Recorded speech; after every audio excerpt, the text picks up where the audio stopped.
ABP माझा वाले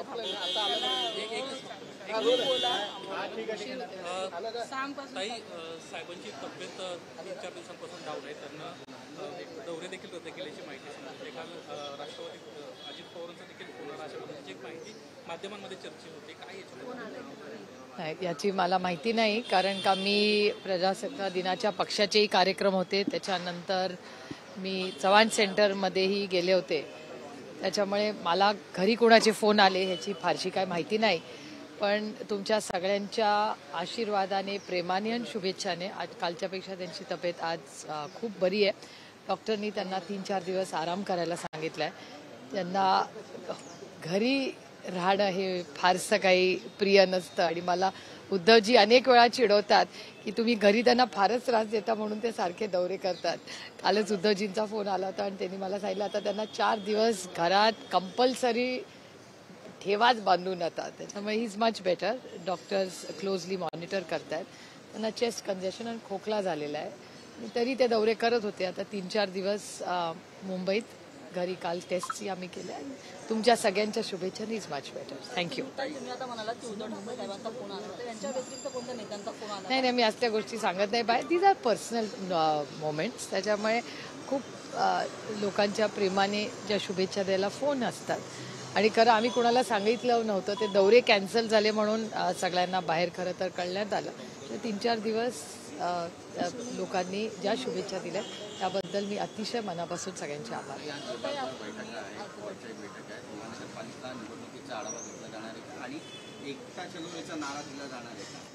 मी नारा द्यायला इथे आलेलो नाहीये. आम्ही लोकांची सेवा करण्यासाठी, चांगली धोरणं करण्यासाठी आम्ही इलेक्शन लढत असतो. आम्ही पॉलिसी मेकर्स आहोत. त्याच्यामुळे खूप सिरियसली कालही 2-4 महत्त्वाचे महाराष्ट्राच्या ज्या अनेक लोकांनी अतिशय उत्तम काम अर्बन प्लॅनिंगमध्ये केलं आहे, त्याच्या काही मीटिंग्सही आज अर्बन प्लॅनर्स बरोबर घेतल्या. कारण का शेवटी ही मुंबई आपल्याला सगळ्यांनाच प्रिय आहे आणि खूप बेसिक काही ॲम्युनिटीज असतात. कारण का मीही लोकप्रतिनिधी म्हणून पुणे शहरामध्ये काम करते.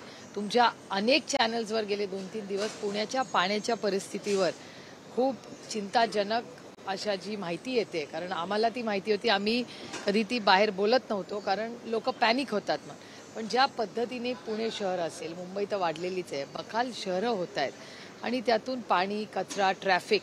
काल एकच डेटा माझ्याकडे आला आहे पूर्णपणे आणि जो मी महाराष्ट्र सरकारला, मी काही टीका करायचं बोलत नाही आहे, पण मला याची माहिती मी महाराष्ट्र सरकारला विचारणार आहे की मोठे इन्फ्रास्ट्रक्चर प्रोजेक्ट्स जेव्हा होतात तेव्हा मुंबईमध्ये खरंच कोणी डेटा अनालिसिस केलेला आहे की खरं किती लोक चालतात, किती लोक BSTनी जातात, किती लोक मेट्रोचा वापर करतात किंवा त्याचं एस्टिमेट आहे आणि किती लोक गाड्यांनी फिरतात आणि त्याचं एक कोरिलेशन.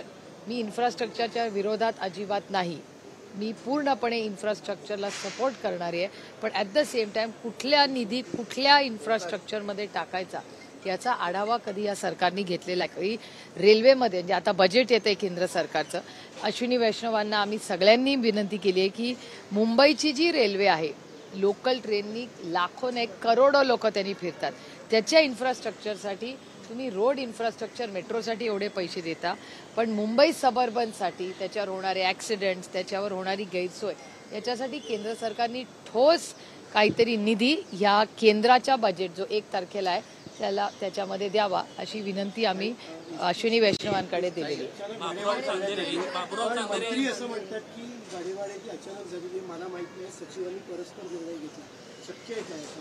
एकतर सचिवांनी परस्पर निर्णय घेतला असं जर मी ऐकलेलं नाही स्टेटमेंट, पण जर एखादे मंत्री म्हणत असतील, मी स्वतः ऐकलेलं नाही त्याच्यामुळे, पण एखादा मंत्री जर असं म्हणत असेल तर हे चिंताजनक आहे.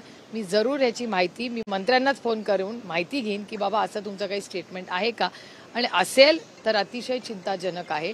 एका सशक्त लोकशाहीमध्ये एक म्हणजे त्याला एक पद्धत आहे कामाची, आणि परस्पर जर या सरकारमध्ये निर्णय होत असतील ते अतिशय चिंताजनक आहे आणि याची नोंद आपणही घेतली पाहिजे आणि हे माननीय मुख्यमंत्र्यांच्या निदर्शनात आपण आणून दिलं पाहिजे की अशा गोष्टी परस्पर तुमच्या सरकारमध्ये होत आहे. रद्द झाली पाहिजे म्हणून काँग्रेस आणि ठाकरे गट मागणी करत आहेत. पक्षाची काय भूमिका आहे? नाही, महागाई आणि बेरोजगारी याच्यात जातीने सरकारने लक्ष घालावं अशी आमची आधी पण मागणी होती, म्हणजे इलेक्शन व्हायच्या आधीही. आणि आजही इलेक्शन झालेलं एवढं मोठं मॅन्डेट या सरकारला मिळालेलं, एवढं मॅन्डेट, एवढा विश्वास लोकांनी दाखवल्यानंतर पहिलंच गिफ्ट लोकांना भाडेवाढ देणं हे किती योग्य आहे. किंवा आता अनेक एजंट स्कीम्स आहेत त्याच्यामध्ये झालेला भ्रष्टाचार आहे, मग त्याची इन्क्वायरी ते लावणार का? आणि म्हणजे मंत्रीच, राज्याचे कृषी मंत्री, मला खूप कौतुक वाटतं त्यांचं की त्यांनी ज्या पद्धतीने खूप सत्य ते चॅनल्सवर बोललेले आहेत की हो, त्यांच्या सरकारमध्ये भ्रष्टाचार हा शेतकऱ्यांमध्ये झाले, म्हणजे शेतकऱ्यांना फसवणूक या सरकारने केली याची कबुली जी त्या मंत्र्यांनी केली, हा खरंच त्यांच्या मनाचा मोठेपणा आहे. मी त्यांचे मनपूर्वक आभार मानते. आणि तोच धागा घेऊन मी पार्लमेंटमध्ये बोलणार आहे की महाराष्ट्राचे कृषी मंत्री म्हणतात की महाराष्ट्रामध्ये कृषी खात्यामध्ये प्रचंड भ्रष्टाचार झाला आहे. हा आरोप मी एकटी करत नाही आहे, राज्याचे कृषी मंत्र्यांनी ते कन्फर्म केलेलं आहे. त्याच्यामुळे आपण सगळेच भ्रष्टाचाराच्या विरोधात लढायला आम्ही सगळे एकच आहोत. त्याच्यामुळे भ्रष्टाचार मुक्त महाराष्ट्र आणि देश करण्यासाठी त्यांनी दिलेलं स्टेटमेंट हे मी पार्लमेंटमध्ये टेबल करणार. पुण्याच्या स्थायी समितीचे अध्यक्ष राहिलेले बाबुराव चांदेरे यांचा व्हिडिओ जो आहे सोशल मीडियात मारहाण करताना तो व्हायरल झाला आहे. तरी बाबुराव चांदेरे यांची पहिली वेळ नाही, अजित पवारांच्या निकटवर्ती तर आहे, मात्र सातत्यानं धमकावणं, सर्वसामान्यांना मारहाण करणं, 2 महिन्यांपूर्वी देखील एका सर्वसामान्याला प्रचंड मारहाण करतानाचा व्हिडिओ आला होता. पालकमंत्र्यांना या संदर्भामध्ये अजून स्पष्टपणे भूमिका घेतलेली नाही आहे बाबुराव चांदेरे यांच्या बाबतीत. आणि एकंदरीतच पुण्यातल्या या सगळ्या कायदा सुव्यवस्थेचा प्रश्न इथे येतानाच मी तुमच्या चॅनलवर तुम्हीच केलेली बातमी पाहिली. तुम्ही असं रिपोर्टिंग केलेलं आहे की राष्ट्रवादी काँग्रेस पक्ष अजित पवार यांनी असं म्हणलेलं आहे, त्यांच्या कुठल्या तरी सूत्र का काय मला माहिती नाही, तो शब्द मला आठवत नाही आपण काय बोलला ते, पण त्याच्यात लिहिलं होतं की पार्टी ॲक्शन घेणार आहे, असं तुमच्याच चॅनलवर आलेलं आहे. पार्टी काय करते या सगळ्या गोष्टी पारदर्शकपणे आज चॅनल्सवर सगळेच पाहत आहेत. आणि पक्ष काय ॲक्शन घेतोय असं जर पक्षाने म्हटलं असेल तर पक्षाला 24 तास देऊया राष्ट्रवादी काँग्रेस पक्ष अजित पवार यांना, बघूया काय करतात. आणि DCM पण काय निर्णय घेतात ते DCM स्टेटमेंट करतील. पालकमंत्री पदाचा तिढा अजूनही सुटलेला नाहीये. रायगडबाबत आता आणखी धुसफूस वाढली असं समजतंय, कारण सुगत चव्हाणांच्या उत्तराला उत्तर देताना महेंद्र दळवी म्हणाले की सुनील तटकरेंचे व्हिडिओ बाहेर काढले तर फिरणं मुश्किल होईल. मी तुम्हाला खरं सांगू, मी 10 दिवसापूर्वी सगळ्या माध्यमांना विनम्र हात जोडून विनंती केली होती की मला कुठलाही प्रश्न विचार, माझे पर्सनल विचारले तरी चालेल, मी सगळ्याची उत्तरं देईन, पण पालकमंत्र्याबद्दल मला खरंच विचारू नका. कारण मला असं वाटतं एक तर ती पोस्ट कॉन्स्टिट्युशनल आहे का, पालकमंत्रीपद कॉन्स्टिट्युशनल आहे का पोस्ट, त्याच्यामुळे अशा पोस्टबद्दल हे सगळं तुम्ही प्लीज सरकार दरबारी करा. मला महागाई, बेरोजगारी, महाराष्ट्रात होणारा भ्रष्टाचार, कृषी मंत्र्यांनी केलेले आरोप, बीड परभणीच्या घटना, येणारं 1 तारखेचं केंद्र सरकारचं बजेट, GSTचे इश्यूज, एवढे मोठे प्रश्न या राज्यां देशाच्या समोर असताना माझा अभ्यास पालकमंत्री या विषयाबद्दल कमी आहे हे मी खूप प्रांजळपणे कबूल करते. आता एक लाडकी बहीण योजनेचा एक प्रश्न असा होता की लाडकी बहीण योजनेच्या संदर्भात सरकारच्या एकूणच फार नुकसान होत आहे, तिजोरीवरती मोठा भार पडतो आहे, अशा पद्धतीचा इशारा SBIने दिलेला आहे. हो, मी ती स्टोरी वाचली आजच्या सकाळमध्ये, त्यांच्या डिजिटलला आज सकाळी मोठी बातमी आलेली आहे. आणि स्टेट बँकचा जो रिपोर्ट आहे तो मी स्वतःही मागवलेला आहे. कारण का फिस्कल डेफिसिट मॅनेजमेंट, तुम्हाला कदाचित बोरी होत असेल माझ्या या विषयाचं, पण मी सातत्याने गेले 2 वर्ष FRBM ॲक्टवर सातत्याने महाराष्ट्रात बोलते. म्हणजे फिस्कल मॅनेजमेंट ॲक्ट जो कैलासवासी अटल बिहारी वाजपेयी साहेबांनी बनवला, नंतर त्याला आणखीन ताकद दिली मनमोहन सिंग साहेबांनी. त्यामुळे FRBM act, fiscal deficit management हे राज्याला आणि देशाला करावंच लागतं.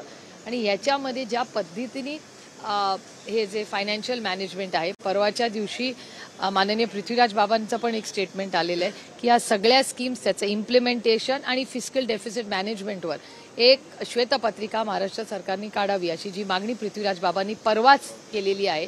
त्याच्यावर मी कालही बोलते, आजही बोलते, कारण काही विषय खूप गंभीर असतात. इलेक्शन्स येतील आणि जातील, पण फिस्कल मॅनेजमेंट आणि जर त्याचं डेफिसिट वाढत गेलं किंवा फिस्कल मॅनेजमेंट नीट नाही केलं तर त्याचे लॉंग टर्म खूप इफेक्ट्स हे इकॉनॉमीवर होतात. परदेशात तुम्ही बघताय ट्रम्प ॲडमिनिस्ट्रेशन आल्यापासून बऱ्याच गोष्टींवर बदल होत आहेत. प्लस काल त्यांनी सोलरच्या पण वर नवीन नियमावली लावलेली आहे. टॅरिफ्स कसे पुढे लागतील आपल्याला माहिती नाही. डॉलर हा जास्त रुपीच्या विरोधात स्ट्रॉंग होतोय. काही तज्ज्ञांचं म्हणणं आहे, माझं नाही, तज्ज्ञांचं म्हणणं आहे की 90 रुपयापर्यंत पण जाऊ शकतो. असे अनेक लेख जे इकॉनॉमिस्ट आहेत, जे भारतातले असतील, परदेशातले असतील. त्यामुळे ग्लोबल इकॉनॉमी, त्याचे चॅलेंजेस. तुमच्या चॅनलनी काल एक हिंजवडी माझं भाग्य की त्या भागाची लोकप्रतिनिधी म्हणून काम करायची मला संधी मिळालेली आहे. त्याच हिंजवडीमध्ये जी आदरणीय पवारसाहेबांनी स्थापन केली, त्याच हिंजवडीच्या राजीव गांधी इन्फोटेक पार्कमध्ये लाखोनी आज लोक 3-4 लाख लोक काम करतात. तिथे काल तुमच्याच चॅनलनी दाखवलं की एक 5-25 नोकऱ्यांसाठी हजारो मुलं उभी आहेत तिथे. त्यामुळे जो डेटाबद्दल आम्ही सांगून थकलो गेले 2 वर्ष की या राज्यात बेरोजगारी वाढते आहे, देशात बेरोजगारी वाढते, महागाई वाढते आणि fiscal management, global impacts on the economy हे खूप महत्त्वाची आव्हानं आज आपल्या सगळ्यांच्या समोर आहेत. त्याच्यामुळे 1 तारखेचं बजेट हे खूप क्रिटिकल असणार आहे. जर महिलांना 1500 रुपये दिले जात असेल आणि सगळ्यात महायुतीमधल्या पक्षांनी असं म्हणलं होतं की येणाऱ्या काळामध्ये आम्ही ती रक्कम वाढवू, मग ही जर रक्कम वाढत असेल तर आणखी जास्त बोजा पडू शकतो. याचं उत्तर सरकारला द्यावं लागेल ना. प्रॉमिस 2000चं त्यांनी केलंय, आम्ही 3000चं केलं होतं. आम्ही काय करणार होतो त्याचा अभ्यास आम्ही केला होता, पण आम्ही दुर्दैवाने सत्तेत आलो नाही. आम्ही 3000चं कमिटमेंट फिस्कल मॅनेजमेंटचा अभ्यास करून केलं होतं.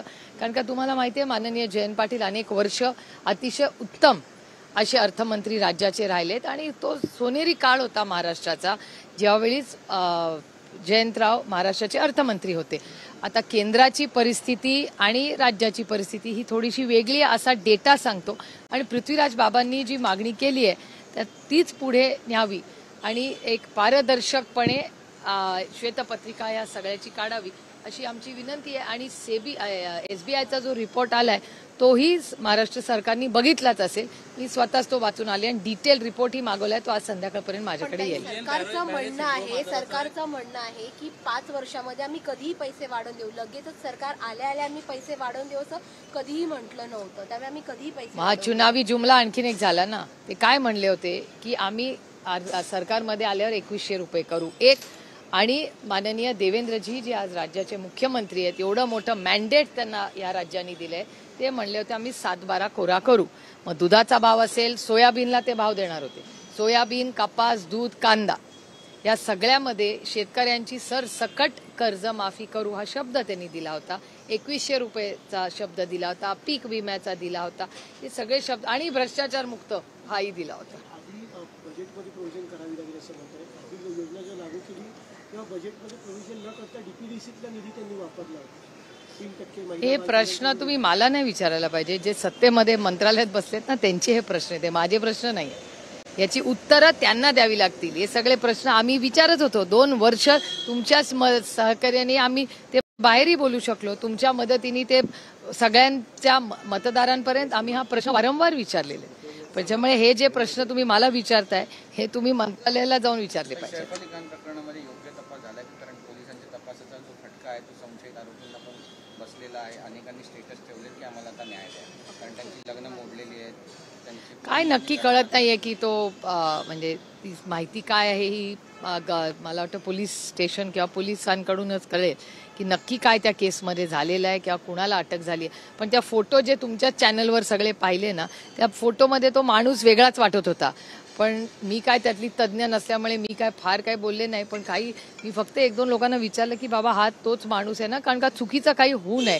आता बदलापूरमध्ये तुम्ही बघा काय कसे ताशेरे ओढलेत, ह्याचाही आम्ही एक अभ्यास करतोय की काय नक्की तिथे झालं. आणि कारण का बदलापूरची जी घटना आहे त्याची जाहीर नोंद सगळ्यांनीच केली आहे, त्याचा निषेध केला. आपली एवढीच अपेक्षा होती की फास्ट ट्रॅक कोर्ट करून त्या माणसाला फाशी द्या. आणि जे करणं कुठल्याही सरकारला शक्य असतं. का त्याला फाशी दिली नाही आणि काय नक्की झालं हे आपल्याला काहीच माहिती नाही. आणि कोर्टाने आता नवीन इन्क्वायरी लावली, त्यामुळे बघूया काय होतं. उत्तराखंडमध्ये आजपासून समान नागरिक कायदा लागू केलेला आहे. हे पहिलंच देशाचं राज्य आहे जिथे UCC लागू केलेलं आहे. कसं पाहता याकडे? मला खरं तर प्रत्येक एका राज्याने ते केलेलं आहे. त्यांच्या शेवटी एका सशक्त लोकशाहीमध्ये मतदान ज्या बाजूनी होतं त्या बाजूनी ते आपल्याला मान्य करावं लागतं. पण त्या बिलचे डिटेल्स काय आहेत, कारण का त्या राज्यांनी बिल काय आलेलं आहे हे मी स्वतः वाचलेलं नाही आहे. कारण का त्यांनी नक्की अमेंडमेंट्स आणले असतील तर काय अमेंडमेंट्स त्यांनी केलेले आहेत हे मी वाचल्याशिवाय नाही बोलू शकणार. हे राज्याचं